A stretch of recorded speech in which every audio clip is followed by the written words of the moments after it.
Good morning, students. Today we are going to study the lesson that is Rise of British Power in Bengal, Chapter 7, which is in your half yearly portion.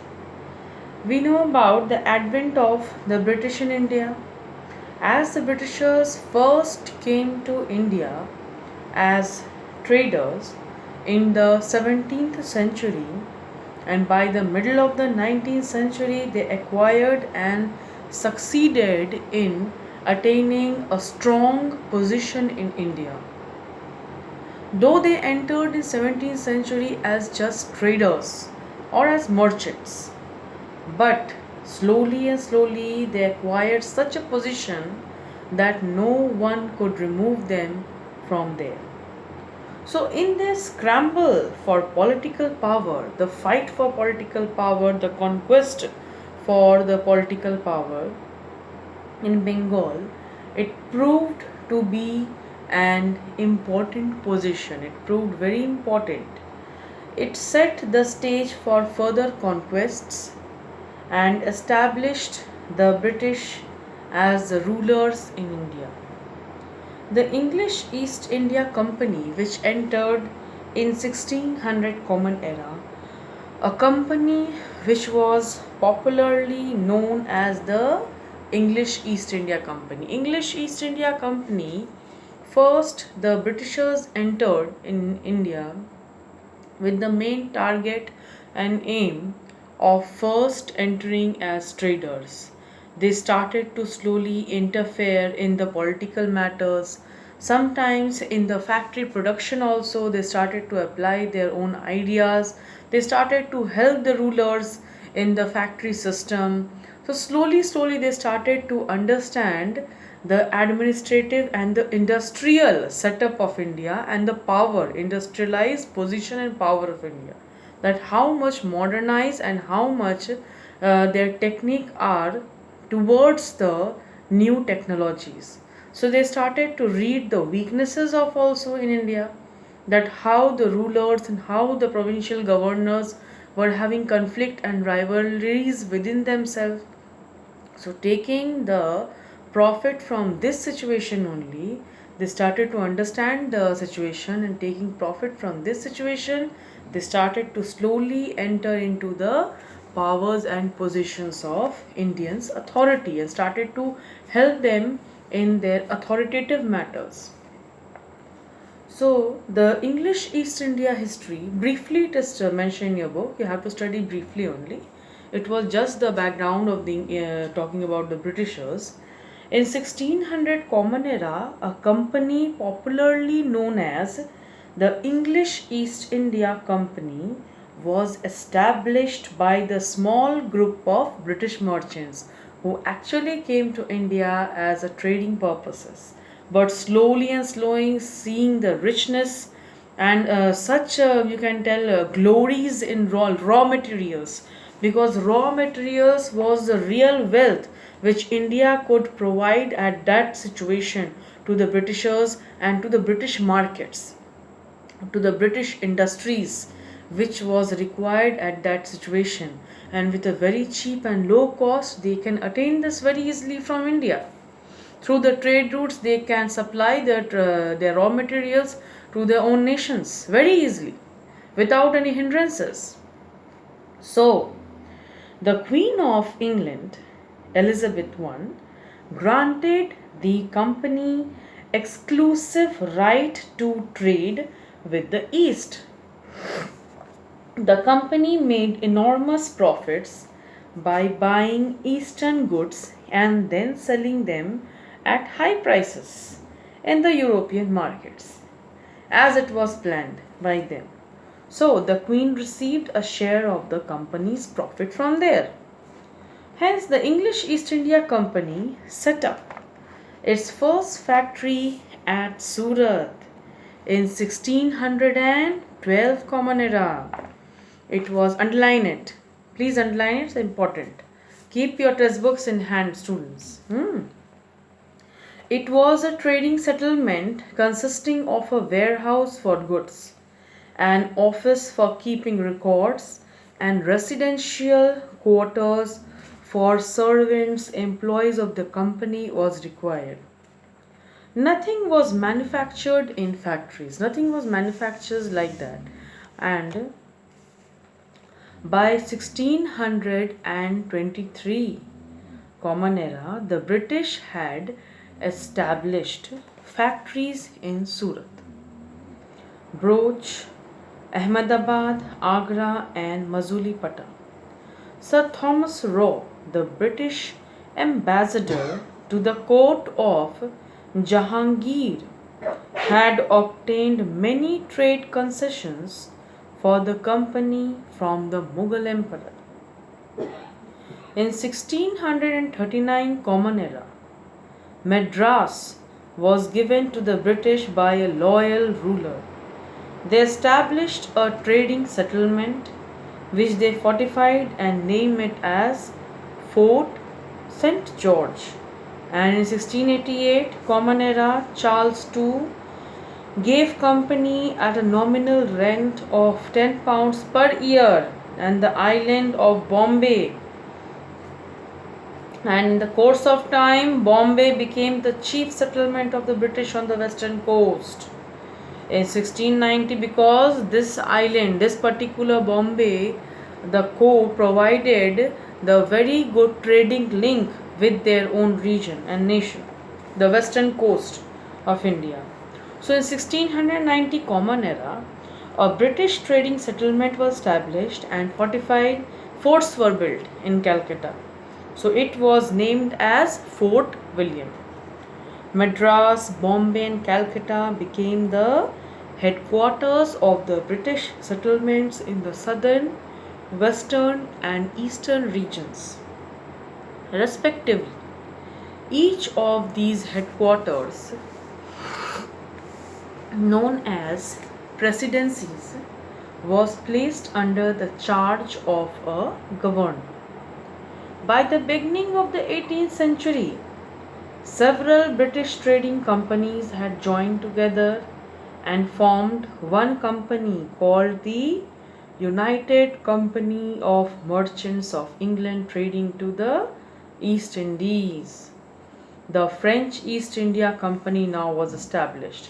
So at the beginning of 18th century, what we understand that several British trading companies have started to join them together to form one own company, that was a United Company of the Merchants of England trading to the East Indies. So the French East India Company was formed in 1664. Its headquarters in India was based in Pondicherry. It also established trade settlements in Surat, Mazuripatam, Chandnagar, and Mahe. But when the French arrived in India, the British were already well settled along the coastal regions, because the British had already acquired the positions of the trading settlement and trading positions, and all the areas which was providing the raw materials for trading purposes or production materials for trading purposes was now in the hands of Britishers. And now Britishers had full control in those areas, and outside entries, the invaders or the outside foreign people entry was not entertained at that particular situation by Britishers. So now started the Anglo-French rivalry to acquire the position of trading links, because this particular trading provided a lot of money. By 18th century, the two major European powers in India, who were those? The British and the French, who wanted to acquire the position of raw materials, production, trading links, whatever business or economic profits which they can attain from India. These two particular powers wanted to acquire position, and it resulted into rivalries. So the Portuguese, by beginning of the 17th century, had lost their influence as well as their monopoly over Indian trade. The Dutch had also been edged out of the competition by the British and the French. Now the French and the British were both equally determined to establish trade monopoly in India. So an intense competition followed, and they became arch rivals in trade, and this rivalry eventually led to wars. It was a definite result. We all can understand that if two particular powers are requiring, do they want the same position to be held in India, the ultimate result is rivalries only. So they became arch rivals in trade, and their rivalry eventually led to wars. A power struggle became inevitable as their commercial rivalry intensified, more and more increased, and French tried to secure their position by using all the political influence, by influencing, by helping the rulers, the common kings, to ruin the British trade. Had now tried to, their old trial were going to be slowly failed, as the commercial rivalry between the British and the French in India was aggravated, risen by the fact that these two countries were political rivals in Europe as well. So, taking advantage of the decline of Mughal power and the unstable political conditions in the country, they started to fight for 3 wars in India to establish their supremacy. But these wars are referred to as Carnatic Wars. Carnatic was the name given to the Coromandel coast and its hinterland. So the outcome of the 3 Carnatic wars saw what? That British established their political influence over the Carnatic areas. Now British got the hold in these wars, which was the final result, and thus the Third Carnatic War shattered the French dream and thrown them out from the position of India, building an Indian empire dream. So freed all the European rivals. The English East India Company, with the help of the army and its vast resources, new technology, new warfare methods in India, now set up to conquer India with full force. Now start the rise of British power in Bengal. So you are going to study these 2 pages. You read it. You have to read. You see the class, what class I am taking it. You see, follow the class, and you read the lesson properly. These 2 pages, first 2 pages, you read it properly, and in the next class I will give you related inside questions also from here. So start reading this lesson properly. Now the new lesson has started, that is rise of British power in Bengal, chapter 7. So read it properly, the first 2 pages.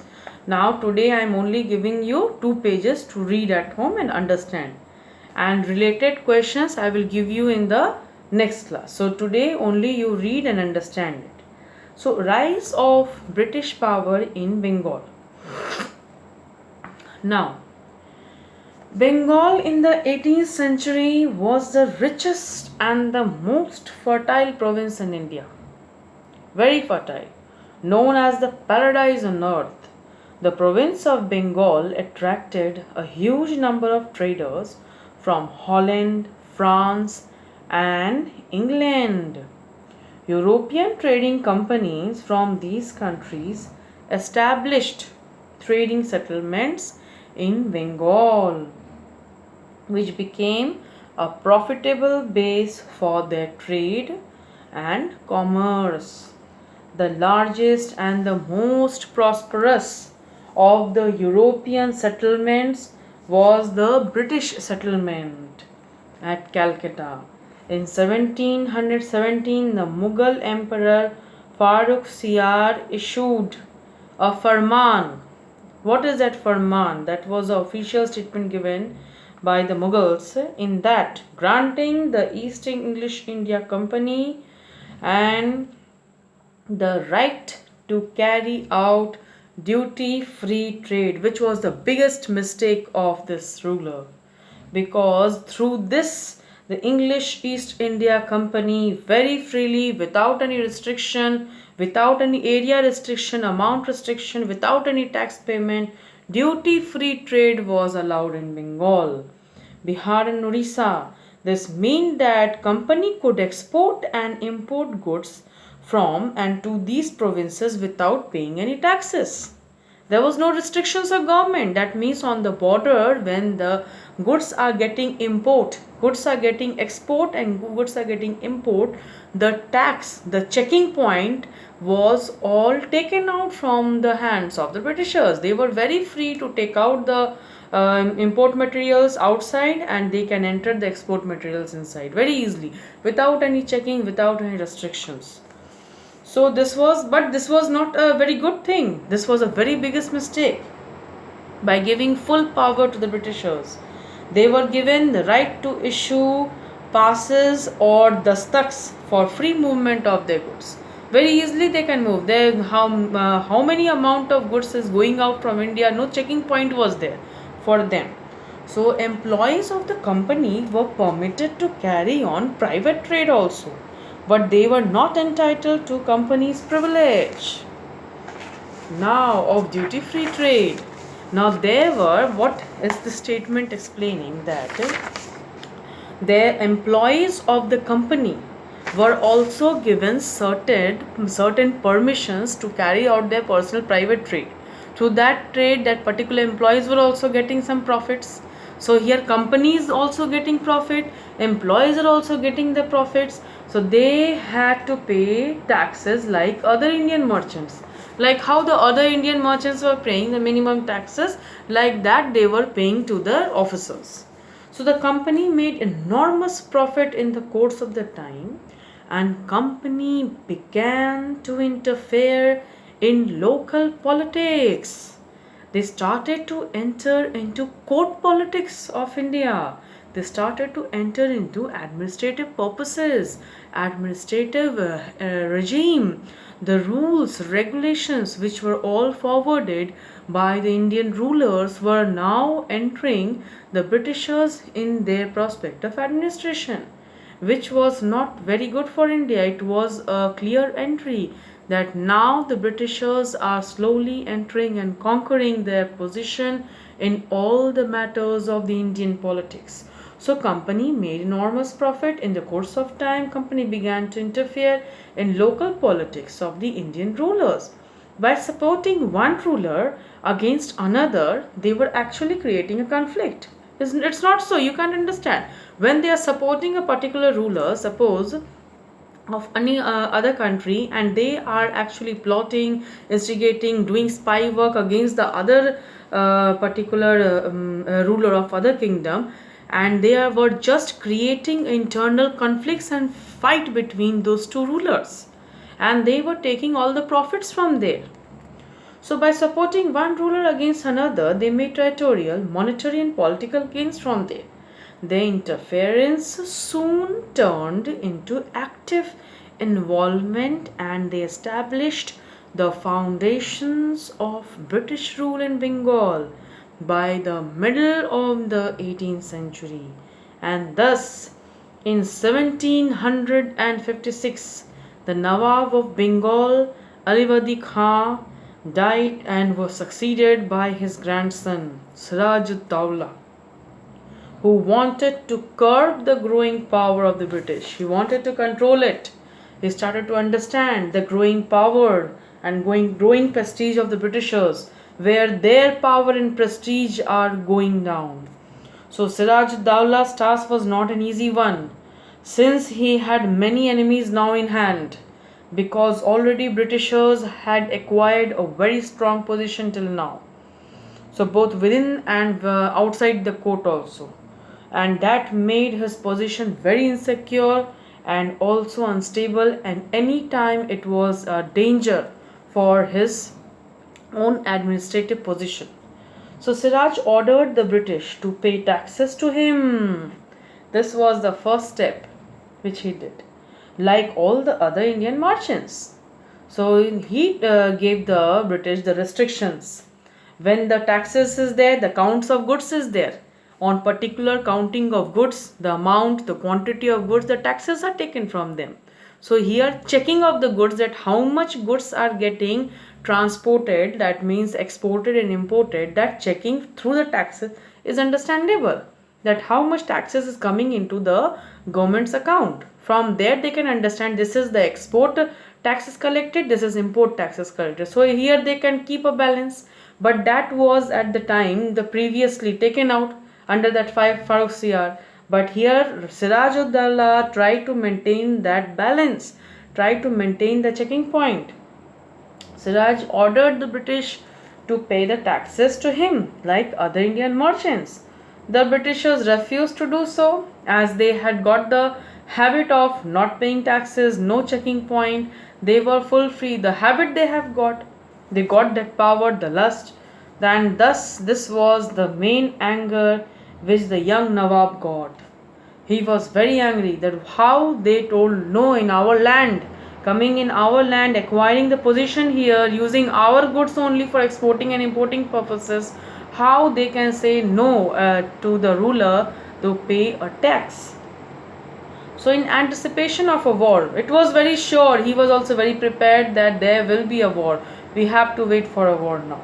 With French, in anticipation of war with French who had trading settlements in Chandanagar, the British began to fortify Calcutta.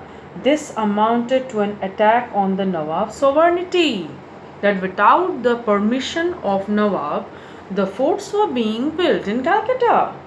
Siraj was willing to let the Europeans stay in his kingdom as traders only, but certainly not as masters. He knew, he read the position, read the powers. He understood, he measured the ideas, he measured the techniques, that for what purposes their movements are going at particular time, at that particular situation. So Siraj was only willing the European people to be as traders, but not as their masters. So he ordered both British and the French to dismantle their fortification and not fight their private wars on his territory. The French agreed in this, but the British refused. Siraj-ud-Dawla was enraged in this, and the British had openly challenged authority with war, and he was determined to teach them the lesson. So the capture of Calcutta, Siraj marched towards Calcutta with a large army and captured Fort William in June 1756. So the recovery of Calcutta, and Robert Clive, the hero of our court, arrived from Madras. He was called with a strong military position. His background was to reconquer Calcutta by January 1750. The Nawab was compelled to restore trading privileges and possessions to East India Company, concede the rights to fortify Calcutta. Thus Siraj-ud-Dawla had given in to all the demands of British Company. The British, however, were not satisfied. They had greater ambitions. This was just the beginning. This particular victory was just a beginning. Their objective was not so limited. They wanted to replace Siraj-ud-Dawla with a puppet ruler. What is the meaning of puppet ruler? The ruler which will rule in India, but with the mind, with the ideas on the British command. The instruction what the Britishers are going to give, that particular puppet ruler is going to play. So the words what he is going to speak will be the language of the Britishers, and he will just act as a puppet ruler. So till now, today's class, we are studying till the recovery of Calcutta. So Calcutta has now got in the British hand. Till now we are understanding this. In the next class, we will come up to the next topic. We'll understand. Till now, read the lesson. The lesson you will, when you will understand, you will read, you will understand the beginning and then the middle, how the Britishers entered and acquired the position. Till now, read only. So I am giving you for reading as your homework at home, and the decline of that Mughal Empire lesson is completed with all your worksheet question answers solved, the exercises which are there in your chapter. But read the lesson. Always keep in mind, read the lesson. Okay. Thank you. In the next class, I will come up with your next topic. Thank you.